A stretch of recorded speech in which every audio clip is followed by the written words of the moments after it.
കലാപരമായ കഴിവുകൾ, artistic skill എന്നത് ഒരാളുടെ സർഗാത്മകതയും ഭാവനയും പ്രകടിപ്പിക്കാനുള്ള കഴിവിനെയാണ് സൂചിപ്പിക്കുന്നത്.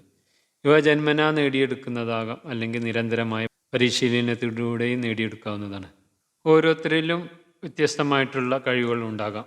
പഠനത്തിൽ മിടുക്കരല്ലാത്ത കുട്ടികൾക്ക് കലാപരമോ സാങ്കേതികമോ കായികപരമായ കഴിവുകളുണ്ടാകാം. ഇത്തരം കഴിവുകളെ കണ്ടെത്തുകയും പ്രോത്സാഹിപ്പിക്കുകയും ചെയ്യുന്നത് വ്യക്തിപരമായ വളർച്ചയ്ക്ക് അത് വളരെ അനിവാര്യമാണ്. കഠിനാധ്വാനത്തിലൂടെയും പരിശീലനത്തിലൂടെയും ആർക്കും ഏത് കഴിവും വികസിപ്പിച്ചെടുക്കാൻ കഴിയും. ജന്മസിദ്ധമായ കഴിവുകൾ ഒരു അടിത്തറയാണെങ്കിൽ പരിശീലനമാണ് അവയെ പൂർണ്ണതയിലെത്തിക്കുന്നത്.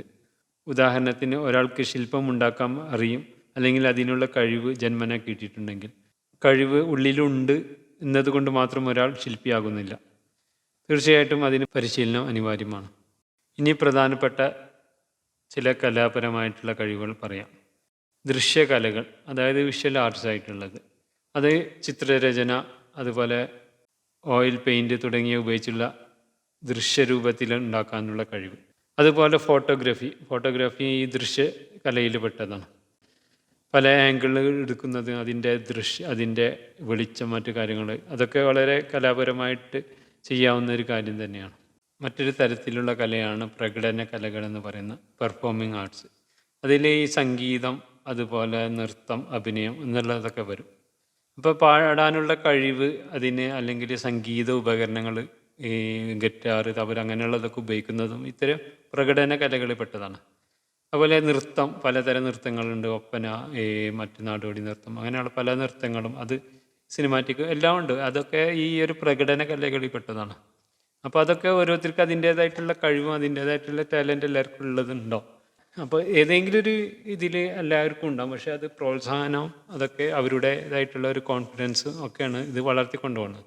അതുപോലെ ആക്ടിങ്, ഈ അഭിനയത്തിലൊക്കെ കഴിവുള്ള ആൾക്കാർ, അതിലൊക്കെ താല്പര്യമുള്ള ആൾക്കാർ, ഇതിൻ്റെയൊക്കെ പ്രധാന ഒരു വിഷയമായിട്ട് ഞാൻ മനസ്സിലാക്കിയിട്ടുള്ളത്, എൻ്റെ ഒരു അനുഭവം വെച്ചിട്ട് നമ്മളുടെ താല്പര്യമാണ് ഇതൊക്കെ വളർത്തിക്കൊണ്ടുവരുന്നത്. ഇപ്പോൾ നമുക്ക് പാടാൻ ആഗ്രഹമുണ്ട്, അല്ലെങ്കിൽ പ്രസംഗിക്കാൻ ആഗ്രഹമുണ്ട്, അത് നമുക്ക് ഉള്ളിൽ ആഗ്രഹമുണ്ടെങ്കിൽ അതിനുള്ള വഴികളും നമ്മുടെ മുന്നിലുണ്ടാവും.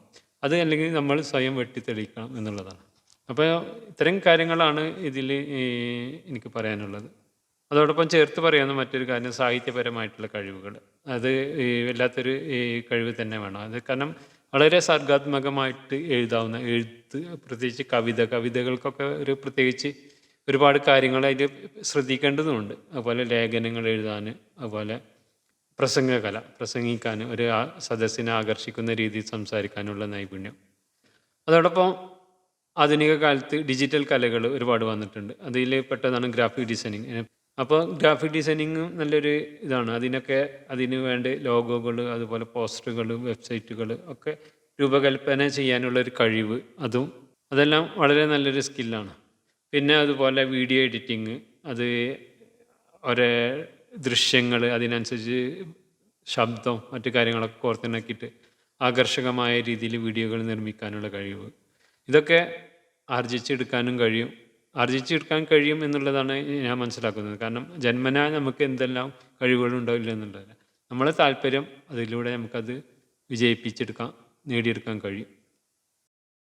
സുഹൃത്തിൻ്റെ ഏതാനും ചോദ്യങ്ങൾക്കുള്ള മറുപടിയാണ് ഇത്. എല്ലാവർക്കും ഉപകാരപ്പെടും എന്നുള്ളത് കൊണ്ടാണ് ഇത് റെക്കോർഡ് ചെയ്ത് അപ്ലോഡ് ചെയ്യാൻ തീരുമാനിച്ചത്.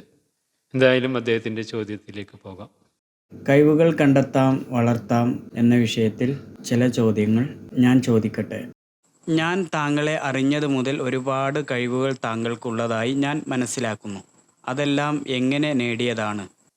എന്നെ സംബന്ധിച്ചിടത്തോളം അങ്ങനെ പ്രത്യേകിച്ച് കഴിവൊന്നും ഞാൻ മനസ്സിലാക്കില്ല. ഞാനെല്ലാം ഒരു ശ്രമങ്ങൾ മാത്രം. ഞാൻ എൻ്റെ ഒഴിവ് സമയങ്ങളിൽ ഞാൻ ഉപയോഗപ്പെടുത്തുന്നത് നമുക്ക് ഇഷ്ടപ്പെടുന്ന, ഇതുപോലെ പ്രസംഗിക്കാനാണെങ്കിലും, അല്ലെങ്കിൽ പാടാനാണെങ്കിലും, എഴുതാനാണെങ്കിലും, അങ്ങനെയുള്ള കാര്യങ്ങളിലൊക്കെ നമുക്ക് താല്പര്യമുള്ള വിഷയങ്ങളിൽ അത് ചെയ്യുക എന്നുള്ളതാണ്. മറ്റ് കാര്യങ്ങളിൽ ടൈം വേസ്റ്റ് ആവാതെ ഇത്തരം കാര്യങ്ങളിൽ നമ്മൾ ഇടപെടുമ്പോൾ അതിന് ചിലപ്പോൾ പ്രോത്സാഹനം കിട്ടിക്കൊള്ളണമെന്നില്ല. ലൈക്കും കമൻറ്റും നോക്കിയാൽ നമുക്കൊന്നും എവിടെ എത്തപ്പെടാൻ കഴിയില്ല. പക്ഷേ 1-2 പേര്, അത് വളരെ വാലിഡായിട്ടുള്ള ആൾക്കാരുടെ അഭിപ്രായങ്ങൾ മനസ്സിലാക്കിയാൽ തന്നെ, അതുമാത്രമല്ല നമ്മൾ ഇത് വായിക്കുമ്പോൾ തന്നെ ഇതിനേക്കാൾ നന്നായിട്ട് എഴുതാനോ, ഇതിനേക്കാൾ നന്നായിട്ട് ഒരു വീഡിയോ ആണെങ്കിൽ തന്നെ ഇത് നല്ല രീതിയിൽ ഷൂട്ട് ചെയ്യാനൊക്കെ നമുക്ക് ചിലപ്പോൾ ഉള്ളിലൊരു പ്രേരണ ഉള്ളിൽ വരും. അങ്ങനെയൊക്കെയാണ് നമ്മൾ ഇത്തരം മേഖലയിലൊക്കെ ചെന്ന് പെടുന്നത്.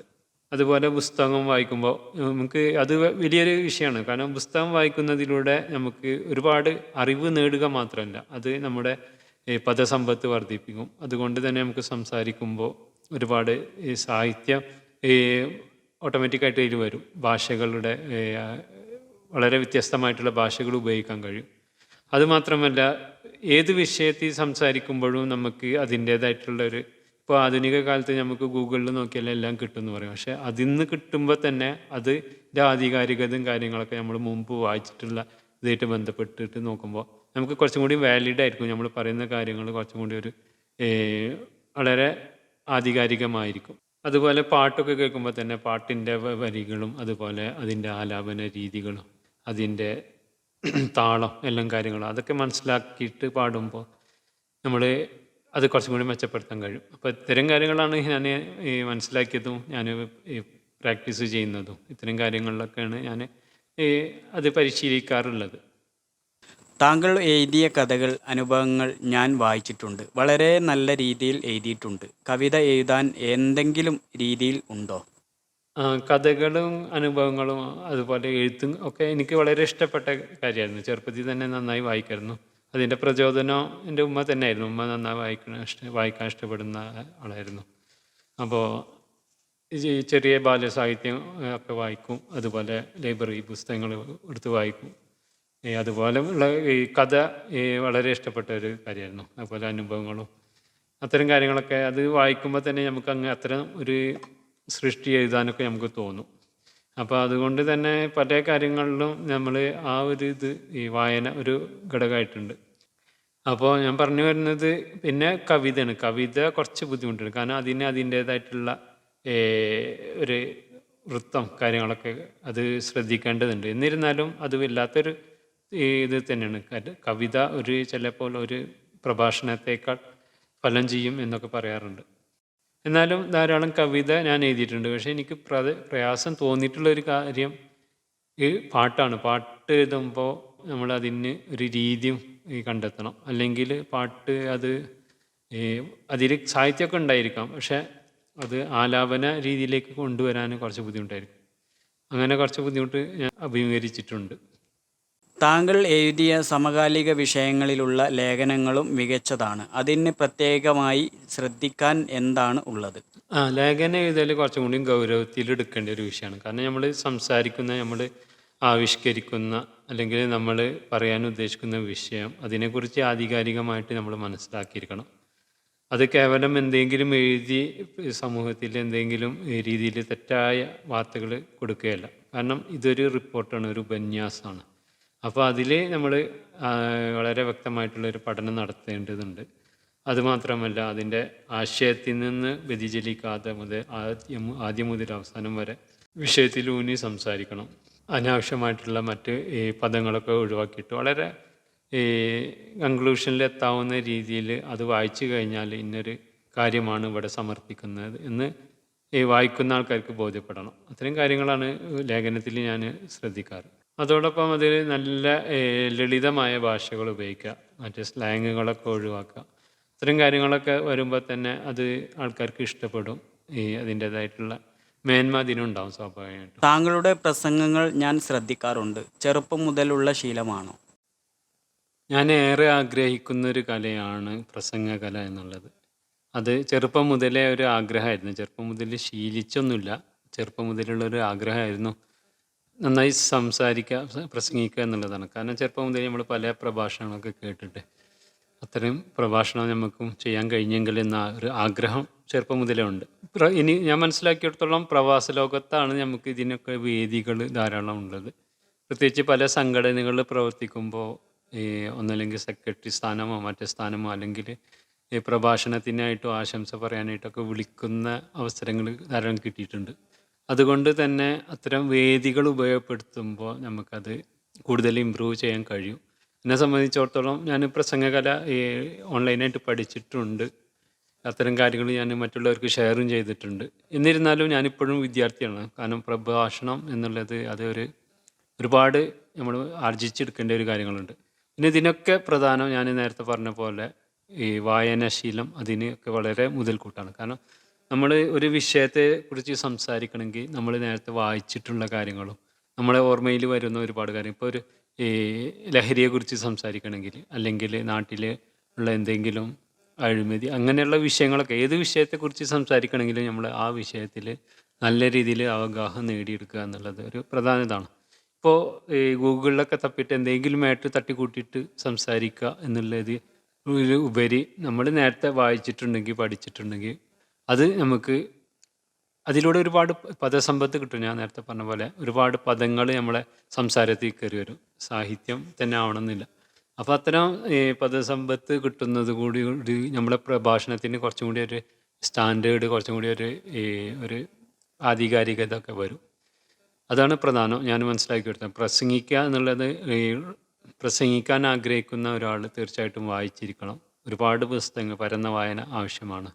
അതോടൊപ്പം ഒരേ വിഷയത്തിൽ അതിൻ്റേതായിട്ടുള്ള റെഫറൻസ് നോക്കിയിട്ട് നമ്മൾ നല്ലൊരു മാറ്റർ തയ്യാറാക്കിയിട്ട് വേണം നമ്മൾ സംസാരിക്കാൻ. കാരണം നമ്മുടെ സംസാരം വളരെ ഈ വില കുറഞ്ഞതായി പോവുകയാണെങ്കിൽ തീർച്ചയായിട്ടും പിന്നീട് നമ്മളാരും അത്തരം പ്രഭാഷണത്തിനായിട്ട് ക്ഷണിക്കുകയോ നമ്മളെ പ്രഭാഷണം കേൾക്കാൻ താല്പര്യപ്പെടുകയോ ചെയ്യില്ല. അതുകൊണ്ട് തന്നെ ഒരു പ്രഭാഷണം വളരെ ഗൗരവത്തോട് വളരെ ഉത്തരവാദിത്തോടു കൂടി ചെയ്യേണ്ട കാര്യമായിട്ടാണ് ഞാൻ മനസ്സിലാക്കുന്നത്. അതിന് ചില കാര്യങ്ങളും കൂടി അതിനോട് ചേർത്ത് പറയാനുള്ളത്, വിവിധ തരം പ്രസംഗങ്ങൾക്ക് അനുയോജ്യമായ രീതിയിൽ വേണം നമ്മൾ മാറ്റർ തയ്യാറാക്കാൻ. ഇപ്പോൾ ഒരു അനുസ്മരണമാണെങ്കിൽ ഒരു വ്യക്തിയെക്കുറിച്ചിട്ട് അനുസ്മരണമാണെങ്കിൽ ആ വ്യക്തിയെക്കുറിച്ച് ഏകദേശം ധാരണ നമുക്കുണ്ടായിരിക്കണം. അല്ലാതെ വളരെ ബ്ലാങ്കായിട്ട് ചെന്നിട്ട് അവിടെ അദ്ദേഹത്തെ കുറിച്ചിട്ട് ഇങ്ങനെ പറയാം. അപ്പോൾ അത് ലാഗിങ് വരും. അതുപോലെ കുറച്ച് വിഷയങ്ങൾ അതിലുണ്ട്. അതുപോലെ ഏതെങ്കിലും ഒരു വിഷയം ഇപ്പോൾ മതപ്രഭാഷണം ആവട്ടെ അല്ലെങ്കിൽ മറ്റേ സാമൂഹ്യമായിട്ടുള്ള സഹവർത്തിത്വം കാര്യങ്ങളൊക്കെ ആണ്.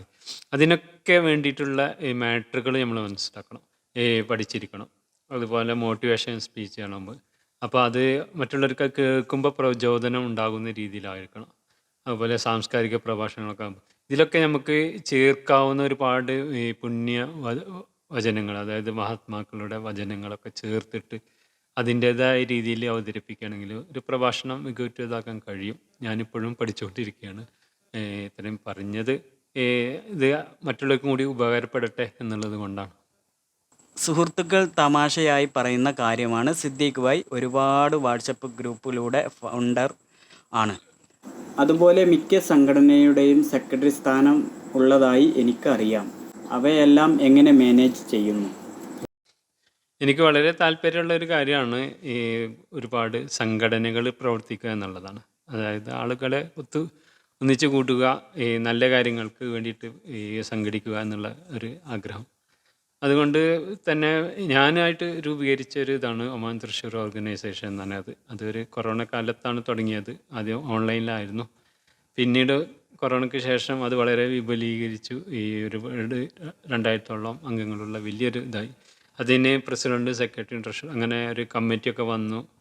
പിന്നെ അത് സ്വാഭാവികമായിട്ടും അത് വളർന്നു. കാരണം ഒരു ജില്ലാ സംഘടനയായിരുന്നു, ജില്ലാ കൂട്ടായ്മയായിരുന്നു. അപ്പോൾ ഒമാനിലുള്ള ഒരുപാട് പേര് അതിനോട് സഹകരിച്ചു. ഒരുപാട് പ്രോഗ്രാം ചെയ്തു. ഇവിടെ അൽഫലാജിലൊക്കെ വലിയ പരിപാടി ചെയ്തു. നാട്ടിൽ നിന്ന് മന്ത്രിമാരെയും അതുപോലെ എം പിമാരൊക്കെ ക്ഷണിച്ചിട്ടുള്ള പരിപാടി, കലാഭവനിലെ ഇവരൊക്കെ പങ്കെടുത്ത വലിയൊരു പരിപാടി. അതിൽ ഇവിടുത്തെ ഗൾഫാർ മുഹമ്മദ് അലിക്ക് അതുപോലെ പ്രമുഖരൊക്കെ പങ്കെടുത്ത വലിയൊരു പരിപാടി നടത്താൻ കഴിഞ്ഞു. അതുപോലെ ഒരുപാട് കാര്യങ്ങൾ അതിൻ്റെ കീഴിൽ ചെയ്തു. അതുപോലെ ഒരു പാട്ട് ഗ്രൂപ്പ് ഉണ്ടായിരുന്നു. പാട്ട് ഗ്രൂപ്പ് ഇപ്പോൾ അത്ര സജീവമല്ല.